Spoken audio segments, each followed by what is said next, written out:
wiping out Alaya's self-evidencing to reveal one reality. Ananda's discrimination. Ananda said, World-honored one, the king of the law has preached the nature of causal enlightenment, or bodhi, which is always present in the 10 directions, and which is beyond birth and death.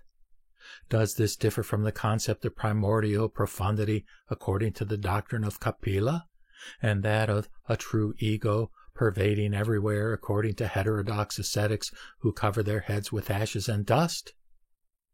The Buddha, while on Lanka mountain, once said to Mahamate, Heretics always speak of natural existence, but I preach causes and conditions which are beyond the stage they have reached.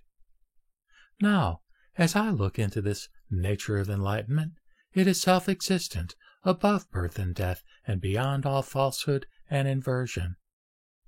There seems to be neither your causes and conditions, nor their natural existence. Will you please teach us, so that we shall not fall into heresies, but win the bright nature of wonderful enlightened true mind? Wiping out Ananda's discrimination. Rooting out the self as such. The Buddha said, I have expediently revealed the truth to you, yet you do not waken to it, but mistake it for being the self as such. Ananda, if it is the self as such, it should show clearly that its substance is the self. Now look into this wondrous seeing, and see what is its self.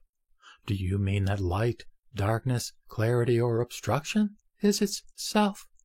Ananda, if light is its self, you should not see darkness, and if the void, you should not see obstructions.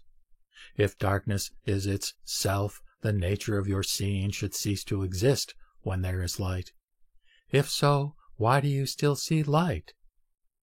Ananda said, If so, the nature of this wondrous seeing is not the self as such. I now guess that it is created by cause and condition, but I am still not clear about it. I pray the Tathagata to teach me how this accords with the nature of cause and condition. Eliminating cause and condition. The Buddha said, You now speak of cause and condition. Let me ask you this.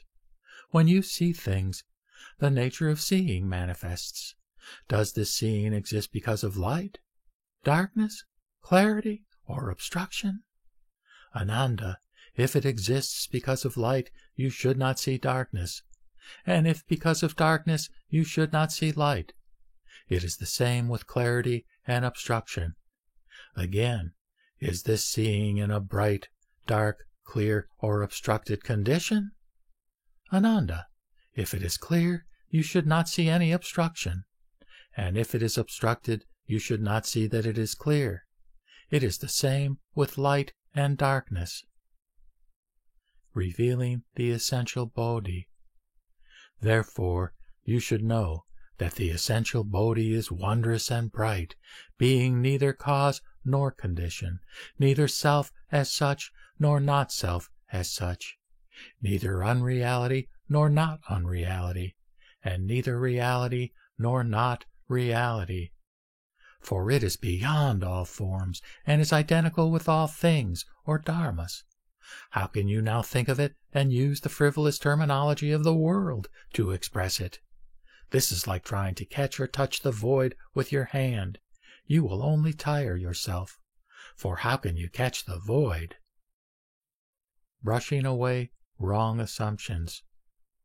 Ananda asked, World-honored one, if the nature of wonderful enlightenment has neither cause nor condition, why has the Buddha always told the bhikshus about the nature of seeing which exists because of the 4 conditions of voidness, light, mind, and I? What does all this mean? The Buddha replied, I spoke of worldly cause and condition which have nothing to do with supreme reality.